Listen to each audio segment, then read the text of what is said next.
ಗ್ರಾಮದ ಆರಾಧ್ಯ ದೈವವಾದಂತಹ ಕಲ್ಯಾಣ ಬಸವೇಶ್ವರರನ್ನ ನನ್ನ ಸ್ಮರಣೆಯಲ್ಲಿ ಸ್ಮರಿಸುತ್ತಾ ಶ್ರೀ ಸಂಗಮೇಶ್ವರ ವಿದ್ಯಾವರ್ಧಕ ಸಂಘ ಮಣಿಗೇರಿ ಹಾಗೂ ಶಾರದಾ ಪಬ್ಲಿಕ್ ಸ್ಕೂಲ್ ಮಣಿಗೇರಿ ಅವರವರೊಂದು ಸಂಯುಕ್ತ ಆಶ್ರಯದಲ್ಲಿ ನಡೆಯುತ್ತಿರುವಂತಹ ಇಂದು ಅತ್ಯಂತ ವಿಜೃಂಭಣೆಯ ಕಾರ್ಯಕ್ರಮ. ಯಾರಿವರು ಮೇಷ್ಟ್ರು, ಇವ್ರನ್ನ ನೋಡಿಲ್ಲ ನಾವು ಅನ್ನುವಂಥವ್ರು ಬಹಳಷ್ಟು ಜನ ಇದ್ದೀರಿ. ಯಾಕಪ್ಪ ಅಂದ್ರೆ ಈಗ ನನ್ನ ಕಲ್ತಂತ ಶಿಷ್ಯರೇ ನನ್ನನ್ನು ನಾನು ಗುರ್ತಿಡಿಯಕ್ಕಾಗ್ತಾ ಇಲ್ಲ. ಆದರೆ ಈ ಊರಲ್ಲಿ ಪ್ರಥಮವಾಗಿ 1ನೇ ತರಗತಿ, ಈ ಶಾಲೆಯ 1ನೇ ತರಗತಿಯನ್ನ ಪ್ರಾರಂಭ ನಾನು ಕಲಿಸಿದಂಥ ಗುರು ಒಬ್ಬರೇ ಶಿಕ್ಷಕರು, ಇಬ್ಬರು ಶಿಕ್ಷಕರಿದ್ವಿ, ಒಬ್ಬ ಗುರುಮಾತೆ, ಒಬ್ಬರು ನಾವು. ಈ ಪ್ರಾರಂಭವನ್ನು ಈ ಶಾಲೆಯಲ್ಲಿ ಒಂದು ಸಗಣಿ ಸಾರಿಸಿದ ಶಾಲೆಯಲ್ಲಿ ಹುಟ್ಟಾಕಿದವರು ನಾವೇ ಮೊದಲಿಗರು ಅನ್ನುವಂಥದ್ದನ್ನ ಈ ಸಂದರ್ಭದಲ್ಲಿ ಇಷ್ಟಪಡ್ತಾ ಇದ್ದೇನೆ. ಯಾಕಪ್ಪ ಅಂದ್ರೆ ಇವತ್ತು ನಾನು ಒಬ್ಬ ಸರ್ಕಾರಿ ಶಾಲೆಯ ಶಿಕ್ಷಕರಾಗಿ ಈ ಒಂದು ಶಾಲೆಯಲ್ಲಿ ಸೇವೆ ಸಲ್ಲಿಸಿ ಇವತ್ತು ಸರ್ಕಾರಿ ಶಾಲೆಯ ಶಿಕ್ಷಕರಾಗಿದ್ದೀವಿ ಅಂದ್ರೆ ಅದು ಈ ಒಂದು ಸಂಸ್ಥೆಯ ಒಂದು ಫಲ ಅಂತ ನಾನು ಭಾವಿಸ್ತಾ ಇದ್ದೀನಿ.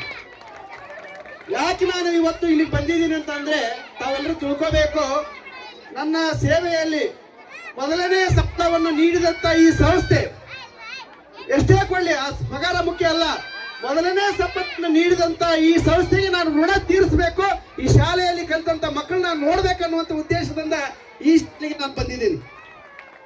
ನಾನು ಇವತ್ತು ಕುಷ್ಟಗಿಯಲ್ಲಿ ಪ್ರಭಾರಿ ಶಾಲೆಯ ಮುಖ್ಯ ಶಿಕ್ಷಕರಾಗಿ, ಮಾದರಿ ಶಾಲೆಯ ಮುಖ್ಯ ಶಿಕ್ಷಕರಾಗಿ ಸೇವೆ ಸಲ್ಲಿಸ್ತಾ ಇದ್ದೇವೆ. ಇವತ್ತು ಸುಮಾರು 370 ಮಕ್ಕಳ ನನ್ನ ಕೈಯಲ್ಲಿ ಓದ್ತಾ ಇದ್ದಾವೆ. ಆದ್ರೆ ಈ ಶಾಲೆಯಲ್ಲಿ ನಾನು ಮೊದಲನೇ ಸಂಬಳವನ್ನು ಪಡೆದಿದ್ದೀನಿ. ಇವತ್ತು ಆ ಶಾಲೆಯ ಋಣ ತೀರಿಸಬೇಕು ಅಂತ ಸದುದ್ದೇಶದಿಂದ ಈ ಶಾಲೆಯಲ್ಲಿ ಬಂದಿದ್ದೇನೆ. ನಾನು ಹೇಳ್ತಾ ಇದ್ದೀನಿ, ಇವತ್ತು ಹೇಗೆ ನಾನು ಬಂದಿದ್ದೀನೋ ಇಲ್ಲಿ ಕಲಿತಿರುವಂತ ಎಲ್ಲಾ ಮಕ್ಕಳು, ಈ ಕಲಿಯುವಂತ ಮಕ್ಕಳು ಮತ್ತು ಮುಂದೆ ನೀವು ದೊಡ್ಡ ದೊಡ್ಡ IAS ಉನ್ನತ ಸ್ಥಾನಕ್ಕೆ ಹೋಗ್ರಿ ಅಥವಾ ಏನೇ ಆಗ್ರಿ, ಈ ಕಲಿತಂತ ಶಾಲೆಯ ಋಣ ಮಾತ್ರ ಮರಿಬೇಡ್ರಿ ಅನ್ನುವಂತ ಒಂದು ಮಾತನ್ನ, ಕಿವಿ ಮಾತನ್ನ ತಮ್ಮಲ್ಲಿ ನಾನು ಹೇಳಕ್ ಇಷ್ಟಪಡ್ತಾ ಇದ್ದೀನಿ. ಯಾಕಪ್ಪ ಅಂದ್ರೆ ಅನ್ನ ನೀಡಿದ ತಾಯಿ, ತಂದೆ ತಾಯಿ ಎಷ್ಟು ಮುಖ್ಯನೋ, ತಂದೆ ತಾಯಿಯನ್ನು ಮರೆಯುವಂತ ಮಕ್ಕಳು ಇವತ್ತು ಆಗ್ತಾ ಇದ್ದೀರಿ ತಾವೆಲ್ಲರೂ. ಯಾಕಪ್ಪ ಅಂದ್ರೆ ಇವತ್ತು ನೋಡ್ತಾ ಇದ್ದೀವಿ ನಾವೆಲ್ಲ, ತಂದೆ ತಾಯಿಯನ್ನ ಅನಾಥಾಶ್ರಮಕ್ಕೆ ತಳ್ಳುವಂತ ಮಕ್ಕಳು ತಾವು ಆಗ್ತಾ ಇದ್ದಾರೆ ಕೆಲವೊಂದಿಷ್ಟು ಮಕ್ಕಳು. ಹಾಗೆ ಕಲಿಸಿದ ಗುರುವನ್ನು ಕೂಡ, ಯಾವುದೇ ಗುರು ಇರಲಿ, ಅನ್ನ ಅಕ್ಷರದಾತಂ ಕಲಿಸಿದಾತಂ ಗುರು ಅಂತೆ, ಯಾರೇ ಕಲಿಸ್ಲಿ ಆ ಗುರುವನ್ನ ಮರಿಬೇಡ್ರಿ ಮತ್ತು ತಂದೆ ತಾಯಿಗಳನ್ನು ಮರಿಬೇಡ್ರಿ. ಯಾಕಂದ್ರೆ ಆ ಸಂಸ್ಥೆಯನ್ನು ಮರಿಬೇಡ್ರಿ. ನೀವು ಯಾವುದೇ ಸ್ಥಾನಕ್ಕೆ ಹೋಗ್ರಿ, ಆದ್ರೆ ಆ ಕಲಿಸಿದ ಸಂಸ್ಥೆ, ನಮ್ಮ ಶಾಲೆ ನಮ್ಮ ಹೆಮ್ಮೆ. ನಮ್ಮ ಯಾವುದೇ ಆಗ್ಲಿ, ಅದು ಖಾಸಗಿ ಶಾಲೆ ಆಗ್ಲಿ, ಸರ್ಕಾರಿ ಶಾಲೆ ಆಗ್ಲಿ, ಯಾವುದೇ ಶಾಲೆ ಆಗ್ಲಿ, ಅದು ನಮ್ಮ ಶಾಲೆ ನಮ್ಮ ಹೆಮ್ಮೆ. ನಾನು ಕಲಿತ ಶಾಲೆಗೆ ನನ್ನ ಋಣ ತೀರಿಸಬೇಕು ಅನ್ನುವಂಥ ಮನೋಭಾವ ಇಂದಿನ ಮಕ್ಕಳಲ್ಲಿ ಬರಲಿ ಅನ್ನುವಂಥ ಒಂದು ಆಶಾಭಾವನೆಯನ್ನ ಈ ಸಂದರ್ಭದಲ್ಲಿ ವ್ಯಕ್ತಪಡಿಸ್ತಾ, ನಾನು ವಣಗೇರಿ ಗ್ರಾಮದ ಎಲ್ಲ ಋಣವನ್ನ ನಮ್ಮ ಮೇಲೆ ಇದೆ. ಯಾಕಂದ್ರೆ ಇವತ್ತು ಕಲ್ಯಾಣ ಬಸಪ್ಪ ಇವತ್ತು ನಮ್ಗೆ ಒಳಿತು ಮಾಡ್ಯಾನಪ್ಪ ಅಂದ್ರೆ ಅದು ಎಲ್ಲ ಈಗ ವಣಗೇರಿ ಗ್ರಾಮದ ಸಹೃದಯದ ಭಕ್ತರದು ಅನ್ನುವಂಥ ಆಶಾಭಾವನೆಯನ್ನು ವ್ಯಕ್ತಪಡಿಸ್ತಾ, ಇವತ್ತು ನಾನು ನೋಡಿದಂತ ಶಾಲೆ ನನಗೆ ಆಶ್ಚರ್ಯ ಅನಿಸ್ತಾ ಇದೆ. ಪ್ರಾರಂಭದಲ್ಲಿ ಒಂದು ತಟ್ಟಿ ಕಟ್ಟಿ ಕಲಿಸಂತ ಶಾಲೆ ಇವತ್ತು ಈ ಹೆಮ್ಮರವಾಗಿ ಬೆಳೆದಿದೆ ಅಂದ್ರೆ ಅದು ನಿಜವಾಗ್ಲೂ ಹೆಮ್ಮೆ ಅನಿಸ್ತಾ ಇದೆ. ಅದೆಲ್ಲ ಕಲ್ಯಾಣ ಬಸಪ್ಪನ ಆಶೀರ್ವಾದ ಅನ್ನುವಂಥ ಆಶಾಭಾವನೆ ವ್ಯಕ್ತಪಡಿಸ್ತಾ, ನನಗೆ ಮಾತನಾಡಲು ಅವಕಾಶ ಮಾಡಿಕೊಟ್ಟಂತ ಎಲ್ಲ ಈ ವೇದಿಕೆ ಮೇಲೆ ಇರುವಂತಹ ಗುರು ಹಿರಿಯರಿಗೂ ಮತ್ತು ಈ ಸಂಸ್ಥೆಯ ಅಧ್ಯಕ್ಷರಿಗೂ ಮತ್ತು ಎಲ್ಲರಿಗೂ ಸರ್ವರಿಗೂ, ದಯವಿಟ್ಟು ನನ್ನ ಹಳೆಯ ವಿದ್ಯಾರ್ಥಿಗಳು ಎಲ್ಲಾದ್ರೂ ಇದ್ರೆ ಬಂದು ನನ್ನ ಕಾಣ್ರಿ, ತಮ್ಮ ಒಂದು ಕುಶಲೋಪರಿಯನ್ನು ವಿಚಾರಿಸಿಕೊಂಡು ನಾನು ಹೋಗ್ತೀನಿ ಅನ್ನುವಂಥ ಮಾತನ್ನು ಈ ಸಂದರ್ಭದಲ್ಲಿ ಹೇಳ್ತಾ ಎಲ್ಲರಿಗೂ ಧನ್ಯವಾದಗಳು. Thank you sir. ಅತ್ಯಂತ ಬಹುಶಃ ಅತ್ಯದ್ಭುತವಾದಂಥ ಕಾರ್ಯಕ್ರಮ. ಈ ಕಾರ್ಯಕ್ರಮಕ್ಕೆ ಈಗ ಕಳೆ ಬಂತು ಅಂತ ಹೇಳಿ ನಾನು ಭಾವಿಸ್ತಾ ಇದ್ದೇನೆ. ಆ ಒಂದು ಗುರು ಶಿಷ್ಯ ಸಮ್ಮಿಲನ ಏನಿದೆ ಅದು ಅತ್ಯದ್ಭುತವಾದದ್ದು. ಬಹುಶಃ ನೋಡ್ರಿ, ಈಗೇನಂತಂದ್ರೆ ವಣಗೇರಿಯ ಶ್ರೀ ಕಲ್ಯಾಣ ಬಸವೇಶ್ವರನ ಆಶೀರ್ವಾದದಿಂದ ಎಲ್ಲರೂ ಕೂಡ ಉನ್ನತ ಸ್ಥಾನವನ್ನು ಹೇರಿದ್ದಾರೆ. ಹಾಗಾಗಿ ಅವರೆಲ್ಲರಿಗೂ ಕೂಡ ದೇವರು ಆಯುರಾರೋಗ್ಯ ಭೋಗ ಭಾಗ್ಯಗಳನ್ನ ಇತ್ತು ಆಶೀರ್ವದಿಸಿದೆ ಅಂತ ಹೇಳಿ ನಾನು ಆಶಯ ವ್ಯಕ್ತಪಡಿಸ್ತಾ ಇದ್ದೇನೆ.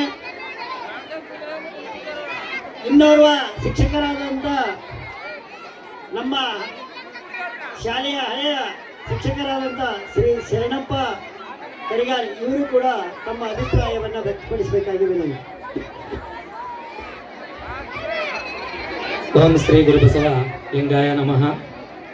ಒಬ್ಬ ಶಿಕ್ಷಕನಾಗಿ ಈಗ ಮಕ್ಕಳು ಎಷ್ಟೊಂದು ಕಾತುರದಿಂದ ತಡ ಮಾಡ್ತಾ ಇದ್ದಾರೆ.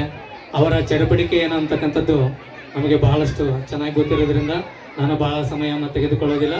ಮೊಟ್ಟ ಮೊದಲನೇದಾಗಿ ವಣಗೇರಿ ಗ್ರಾಮದ ಆದಿದೇವನಾಗಿರ್ತಕ್ಕಂಥ ಶ್ರೀ ಕಲ್ಯಾಣ ವಶಿಷ್ಠರನ್ನ ಮನದಲ್ಲಿ ಸ್ಮರಿಸಿಕೊಂಡು ಈ ಒಂದು ಸಂಸ್ಥೆಯ ಅಧ್ಯಕ್ಷರಾದಂತಹ ಶ್ರೀ ಗವಿಸಿದ್ದೇಶ್ವರ ಹಿರೇಮಠರವರು ನಮ್ಮನ್ನ ಅಂದರೆ ನಮ್ಮ ಎಲ್ಲ ಹಳೆಯ ಶಿಕ್ಷಕ ವೃಂದದ ಸ್ನೇಹಿತರನ್ನ ಹಾಗೂ ನಮ್ಮ ಕೈಯಲ್ಲಿ ಕಲಿತಿರ್ತಕ್ಕಂಥ ಎಲ್ಲ ವಿದ್ಯಾರ್ಥಿಗಳನ್ನ ಇಲ್ಲಿ ಒಂದು ಸಮ್ಮಿಲನಗೊಳಿಸಿದ್ದಕ್ಕಾಗಿ ಮೊಟ್ಟ ಮೊದಲ ಬಾರಿಗೆ ಅವರಿಗೆ ತುಂಬು ಹೃದಯದ ಅಭಿನಂದನೆಗಳನ್ನು ತಿಳಿಸುತ್ತಾ ಈ ಒಂದು ಸಂಸ್ಥೆ ಈ ಗವಿಸಿದ್ದೇಶ್ವರ ಅಜ್ಜವರು ಕಟ್ಟಿದ್ದು ಅಷ್ಟೇ ಅಲ್ಲ, ಇದಕ್ಕಿಂತ ಮುಂಚಿತವಾಗಿ ದಿವಂಗತರಾಗಿರ್ತಕ್ಕಂಥ ಗುರಯ್ಯಜ್ಜನವರು ಕೂಡ ಈ ಶಾಲೆ ಈ ವಣಗೇರಿ ಗ್ರಾಮದಲ್ಲಿ ಅಕ್ಷರಾಭ್ಯಾಸವನ್ನು ಮಾಡಿಸಿರ್ತಕ್ಕಂಥದ್ದು ಒಂದು ಆಲದ ಮರದ ಬೇರಿನಂತೆ ಬೇರೂರಿದೆ ಅಂತಂದ್ರೆ ತಪ್ಪಾಗ್ಲಿಕ್ಕಿಲ್ಲ. ಯಾಕಂತಂದ್ರೆ ನಾವು ಕೂಡ ದಿವಂಗತರಾಗಿರ್ತಕ್ಕಂಥ ಗುರಯ್ಯ ಹಿರೇಮಠರವರ ಕೈಯಲ್ಲಿ ಅಕ್ಷರಾಭ್ಯಾಸವನ್ನು ಮಾಡಿ ಇವತ್ತು ನಾವು ಕೂಡ ಸ್ವಲ್ಪ ಏನಾದರೂ 4 ಅಕ್ಷರವನ್ನ ಕಲ್ತಿದ್ದೀವಿ, ಯಾರಿಗಾದ್ರೂ 4 ಅಕ್ಷರ ಕಲಿಸ್ತಾ ಇದ್ದೀವಿ ಅಂತಂದ್ರೆ ಗುರಯ್ಯಜ್ಜವರನ್ನ ನಾವು ಸ್ಮರಿಸ್ಕೊಳ್ಳೇಬೇಕು. ಯಾಕಂತಂದ್ರೆ ಯಾವತ್ತು ಗುರುವಿಗೆ ಯಾರು ಗುಲಾಮರಾಗ್ತಾರೋ ಅವಾಗ ಅವರಿಗೆ ನಿಜವಾಗ್ಲೂ ಮುಕ್ತಿ ದೊರೆಯುತ್ತೆ. ಹಾಗಾಗಿ ನಾವು ಇವತ್ತು ಆ ಅಜ್ಜರನ್ನ ಸ್ಮರಿಸಿಕೊಳ್ಳುವುದಕ್ಕೆ ಈ ಒಂದು ವೇದಿಕೆ ಮೇಲೆ ನನ್ನನ್ನು ಕರೆಸಿ ಸನ್ಮಾನಿಸಿ ಗೌರವಿಸಿದ್ದಕ್ಕಾಗಿ ಈ ಒಂದು ಸಂಸ್ಥೆಯ ಎಲ್ಲ ಪದಾಧಿಕಾರಿಗಳಿಗೆ ಹಾಗೂ ಎಲ್ಲ ನಮ್ಮ ಅಧ್ಯಕ್ಷರಿಗೆ ತುಂಬ ಹೃದಯದ ವಂದನೆಗಳನ್ನು ಸಲ್ಲಿಸ್ತೀನಿ. ಅದಕ್ಕಿಂತ ಮುಖ್ಯವಾಗಿ ಇನ್ನೊಂದು ಮಾತು, ನಾವು ಬಂದಿರೆಂದು ನೀವು ಬಂದಿರಯ್ಯ, ನೀವು ಬಂದಿರೆಂದು ನಾವು ಬಂದಿವಯ್ಯ. ನಾವು ಬಂದಿದ್ದಕ್ಕಾಗಿ ಈ ಒಂದು ಸಂತಸ ಸಡಗರ ಮನೆ ಮಾಡಿದ್ದಕ್ಕೆ ಇದಕ್ಕೆ ಯಾವುದೇ ಹೋಲಿಕೆಯನ್ನು ಮಾಡೋಕ್ಕೂ ಆಗೋದಿಲ್ಲ, ಯಾವುದೇ ಬೆಲೆಯನ್ನು ಕಟ್ಟಕ್ಕಾಗೋದಿಲ್ಲ. ನಿಮ್ಮೆಲ್ಲರನ್ನ ನೋಡಿದ್ದಕ್ಕಾಗಿ ಇವತ್ತು ಏನಂತಂದ್ರೆ ಜೀವನ ಪಾವನ ಆದಂತೆ. ಯಾಕಂತಂದ್ರೆ ಕಾಯಕದಿಂದ ಕೈಲಾಸ ಕಾಣುವಂತೆ ಬಸವಣ್ಣನವರ ನುಡಿಯಲ್ಲಿ ನಾವಿವತ್ತು ಏನೋ ಒಂದು ಚಿಕ್ಕವಾದ ಸಣ್ಣದಾದ ಕಾಯಕವನ್ನು ಮಾಡಿದ್ದೇವೆ.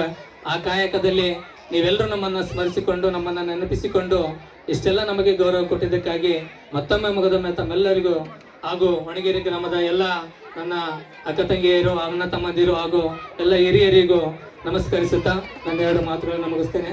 ಜೈ ಹಿಂದ್.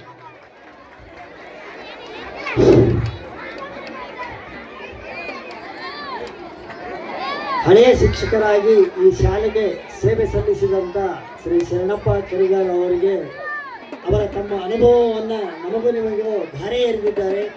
ಆ ಶಿಕ್ಷಕರಿಗೆ ಅನಂತ ಅನಂತ ವಂದನೆಗಳು. ಈಗ ಈ ಕಾರ್ಯಕ್ರಮ ಇಲ್ಲಿಗೆ ಮುಗ್ತಾ ಇತ್ತು. ಇನ್ನು ಮೇಲೆ ಐತಲ್ಲ ಇನ್ನು ಸಾಂಸ್ಕೃತಿಕ ಕಾರ್ಯಕ್ರಮ, ಇನ್ನು ಚಾಕಿ ಹೊಡೆಯೋದು ಎಲ್ಲದೂ ನಿಮಗೆ